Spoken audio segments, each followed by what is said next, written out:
Hello दोस्तों, आप सभी लोगों का स्वागत है हमारे चैनल कॉमिक्स हीरो पर। दोस्तों, हमारी आज की कॉमिक्स है गौरव गाथा की कॉमिक्स, नेताजी सुभाष चंद्र बोस की कॉमिक्स। जैसा कि हम लोग जानते हैं कि आज उनका जन्म दिवस है, तो दोस्तों उनके जन्म दिवस के अवसर पर हम उनकी कॉमिक्स लेके आए हैं। तो चलिए दोस्तों, शुरू करते हैं नेताजी सुभाष चंद्र बोस की कहानी। 23 जनवरी 1897 कटक में एक बड़े परिवार में सुभाष का जन्म हुआ। वे अपने पिता जानकीनाथ बोस और माता पार्वती के छठे पुत्र थे। जानकीनाथ अत्यंत प्रसिद्ध और बेहद व्यस्त वकील थे। 5 साल का होने पर सुभाष को पढ़ने के लिए बैप्टिस्ट मिशनरी स्कूल में भेजा गया। बच्चों, इससे मिलो, यह तुम्हारा नया दोस्त है सुभाष। एक दिन स्कूल में, सर मैं स्वयंसेवक सेना में भर्ती होना चाहता हूँ। उसमें तो केवल एंग्लो इंडियन ही प्रवेश पा सकते हैं सुभाष। हम सब एक ही स्कूल में साथ साथ पढ़ते हैं, फिर यह पक्षपात क्यों? पिताजी, अब मैं इस स्कूल में और नहीं पढ़ूंगा। क्यों, क्या हुआ? क्या भारतीय होना अपराध है? हम स्वयंसेवक सेना में भर्ती नहीं हो सकते, छात्रवृत्ति की परीक्षा में नहीं बैठ सकते। आखिर क्यों? मैं यह अन्याय सहन नहीं कर सकता।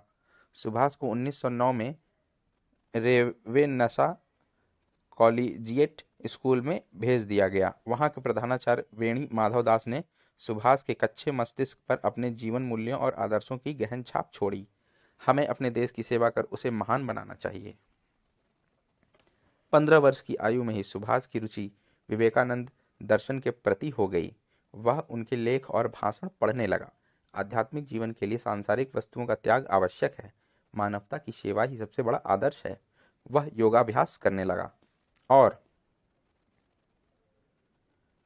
समाज रुचि वाले मित्रों के साथ लंबी सैर के लिए जाते हुए परस्पर विचार विमर्श भी करने लगा। हमें सामाजिक बुराइयों के खिलाफ संघर्ष कर अपनी मातृभूमि की सेवा करनी चाहिए। सुभाष के माता पिता को यह सब अच्छा नहीं लगा। सुभाष, हमने सुना है तुम फालतू बातों के पीछे दौड़ रहे हो। पिताजी, मेरे अपने आदर्श और मूल्य हैं, आप मुझे अपने रास्ते अपनाने के लिए विवश ना करें।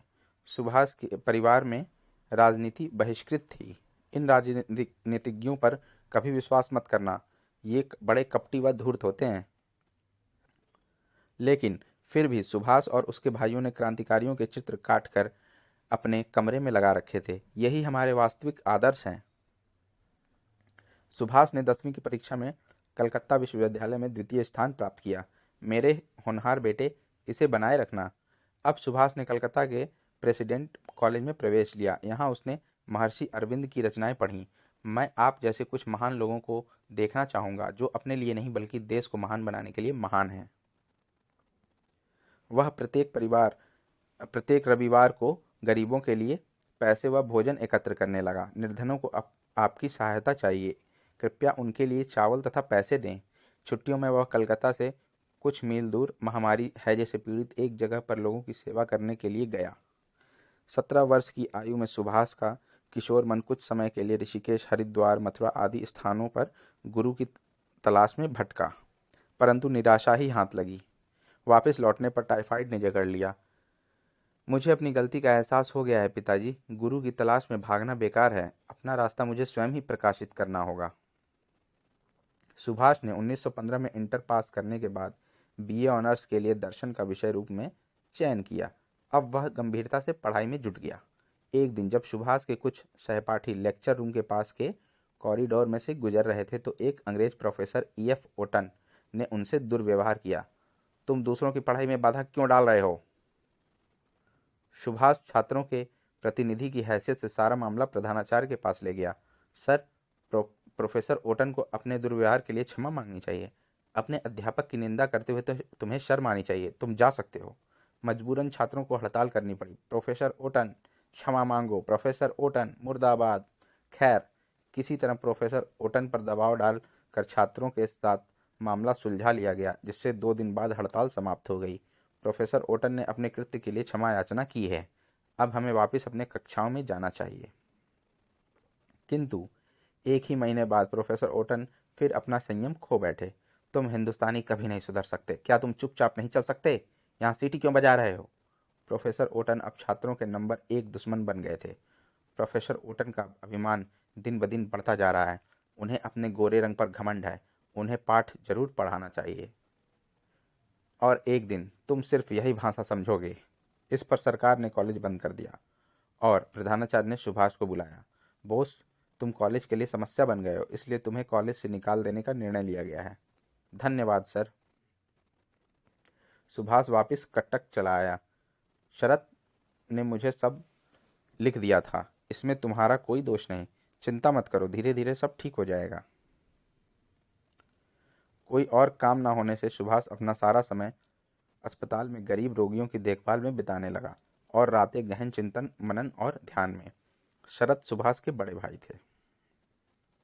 सुभाष अपने बड़े भाई शरत के साथ कलकत्ता विश्वविद्यालय के उप कुलपति सर आशुतोष मुखर्जी से मिला। यदि आप सुभाष को आगे पढ़ने की इजाज़त दें तो मैं आपका बहुत आभारी होऊंगा। यदि सुभाष को किसी दूसरे कॉलेज में प्रवेश मिलता है तो हमें कोई आपत्ति नहीं। सुभाष को स्कॉटिश चर्च कॉलेज में दाखिला मिल गया, लेकिन तब तक उसके 2 साल बर्बाद हो चुके थे। यह सुभाष है, वही जो ओटन केस में था। 1919 में सुभाष ने अपनी बीए की परीक्षा पास की। सुभाष, मैं चाहता हूं कि तुम इंग्लैंड जाकर आईसीएस की परीक्षा में बैठो। मुझे इस विषय पर सोचने दें पिताजी। पिताजी चाहते हैं मैं आईसीएस में जाकर ब्रिटिश सरकार की नौकरी करूं, जबकि मैं यहाँ ब्रिटिश सत्ता को उखाड़ फेंकना चाहता हूँ। अंततः परिवार के दबाव के कारण सुभाष 13 सितंबर 1919 को बंबई से इंग्लैंड के लिए रवाना हुआ। वहां उसने कैम्ब्रिज विश्वविद्यालय में प्रवेश लिया।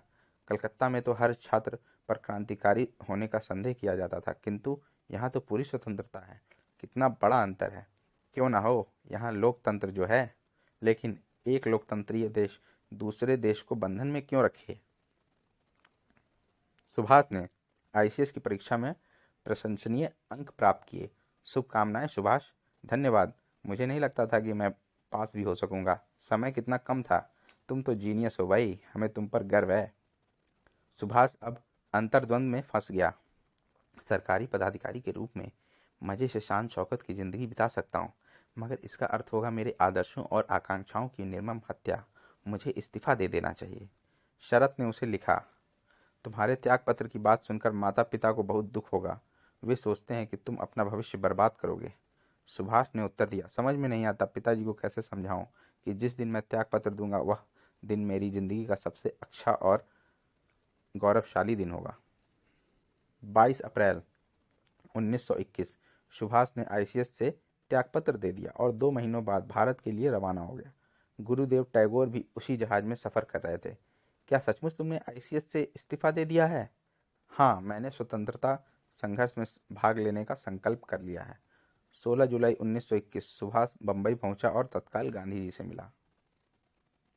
स्वतंत्रता आंदोलन में कूद पड़ने की तुम्हारी इच्छा निश्चय ही प्रशंसनीय है, किंतु यह सदैव स्मरण रखना कि यह आंदोलन पूर्णतया शांति प्रिय है।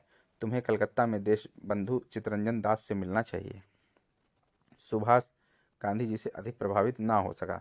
उनके संघर्ष की कोई निश्चित योजना नहीं। मेरे विचार से अंग्रेजों को बाहर खदेड़ने के लिए शक्ति का प्रयोग आवश्यक है। कलकत्ता में देशबंधु के साथ मैं तुम्हारे आदर्शों और आकांक्षाओं की कद्र करता हूँ। मेरी पूरी सहानुभूति व सहयोग तुम्हारे साथ है।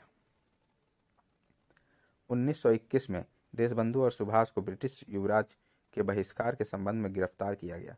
ब्रिटिश युवराज वापिस जाओ, ब्रिटिश साम्राज्यवाद मुर्दाबाद, देशबंधु जिंदाबाद, सुभाष जिंदाबाद। इधर चौरी चौरा उत्तर प्रदेश में कुछ पुलिस कर्मचारियों की हत्या हो जाने पर गांधी जी ने असहयोग आंदोलन वापस ले लिया। सत्याग्रहियों को हर हालत में हिंसा से बचना चाहिए। इस निर्णय से सुभाष के साथ जेल काट रहे देशबंधु क्रोधित हो गए। गांधी जी ने यह आंदोलन ऐसे समय में वापस लेकर बड़ी भारी भूल की है जब हम हर ओर से प्रयत्नशील थे। जेल से छूटने पर देशबंधु दास और मोतीलाल नेहरू ने कांग्रेस में स्वराज पार्टी के नाम से एक नई पार्टी का गठन किया। हमारा लक्ष्य है व्यवस्थापकों के रूप में निर्वाचित होकर शासन के कार्य में बाधा डालना। लोगों में विश्वास बनाए रखने के लिए यह आवश्यक है कि स्वतंत्रता संघर्ष किसी न किसी रूप में चलता रहे। देशबंधु कलकत्ता के प्रथम मेयर निर्वाचित किए गए और सुभाष नगर निगम के अधीक्षक। हम केवल सरकार के नौकर नहीं, जनता के सेवक भी हैं। हमें स्वास्थ्य, शिक्षा और अन्य नागरिक सुविधाओं को बेहतर बनाना चाहिए। इस समय तक कलकत्ता में क्रांतिकारियों की चेष्टाएं काफ़ी बढ़ चुकी थीं। सुभाष पर क्रांतिकारियों के साथ होने का संदेह किया गया। एक दिन, मिस्टर बोस, आपको गिरफ्तार किया जाता है। उन्हें मांडले की जेल में लगभग 2.5 वर्ष तक रखा गया। इसी बीच 1925 में उन्हें देशबंधु की एकाएक मृत्यु का गहरा आघात झेलना पड़ा। 1927 में जेल से छूटने पर सुभाष फिर से सक्रिय राजनीति में कूद पड़े और जल्द ही युवकों और गरीबों के आदर्श बन गए। स्वतंत्रता की इच्छा ही अब हृदय का गीत है। धरती पर कोई ऐसी शक्ति नहीं जो भारत को अब और अधिक बंधक रख सके। भारत की स्वतंत्रता में अब देर नहीं। बार बार होने वाली गिरफ्तारी से उनके स्वास्थ्य पर असर पड़ा। 1938 में चिकित्सा और विश्राम के लिए यूरोप चले गए। अभी वे वहीं थे कि उन्हें कांग्रेस के हरिपुरा गुजरात अधिवेशन के लिए अध्यक्ष चुन लिया गया। वे भारत लौट आए। हमारा संघर्ष ब्रिटिश साम्राज्यवाद के खिलाफ ही नहीं, विश्व साम्राज्यवाद के खिलाफ भी है, जिसका वह मुख्य हिस्सा है। 1939 में सुभाष को कांग्रेस के त्रिपुरी, अब मध्य प्रदेश में, अधिवेशन के लिए पुनः अध्यक्ष चुना गया। उन्होंने गांधी जी के प्रत्याशी को हराया। मेरे ख्याल से यूरोप में 6 महीनों में युद्ध छिड़ जाएगा। अब वह समय आ गया है कि हम ब्रिटिश सरकार को 6 महीनों के अंदर पूर्ण स्वराज्य देने के लिए चुनौती दें और स्वयं राष्ट्रीय संघर्ष के लिए तत्पर रहें। गांधी जी ने सुभाष की जीत को निजी हार माना। इस पर सुभाष ने कांग्रेस अध्यक्ष पद से इस्तीफा देकर फॉरवर्ड ब्लॉक नामक एक नई पार्टी बनाई। यह बड़े दुख की बात है कि मैं भारत के सर्वाधिक महान व्यक्ति का विश्वास ना पा सका। उनका विश्वास पाना सदैव मेरा लक्ष्य रहेगा। जुलाई 1940 को सुभाष को 11वीं बार जेल हुई। जेल में सड़ने से कुछ नहीं होगा, मुझे देश से बाहर जाना ही होगा। उन्होंने सरकार को अल्टीमेटम दे दिया। मुझे जेल में रखने का कोई न्यायिक या नैतिक कारण नहीं है। यदि मैं तत्काल रिहा नहीं कर दिया जाता तो मुझे मजबूरन अनशन करना पड़ेगा। सरकार से कोई स्पष्ट उत्तर न आने पर सुभाष ने अनिश्चित काल के लिए अनशन कर दिया। खाने के बगैर इनका जीवन खतरे में पड़ जाएगा। सरकार ने उन्हें जबरदस्ती खिलाना चाहा पर व्यर्थ। मूर्खों, मुझे अकेला छोड़ दो। उफ।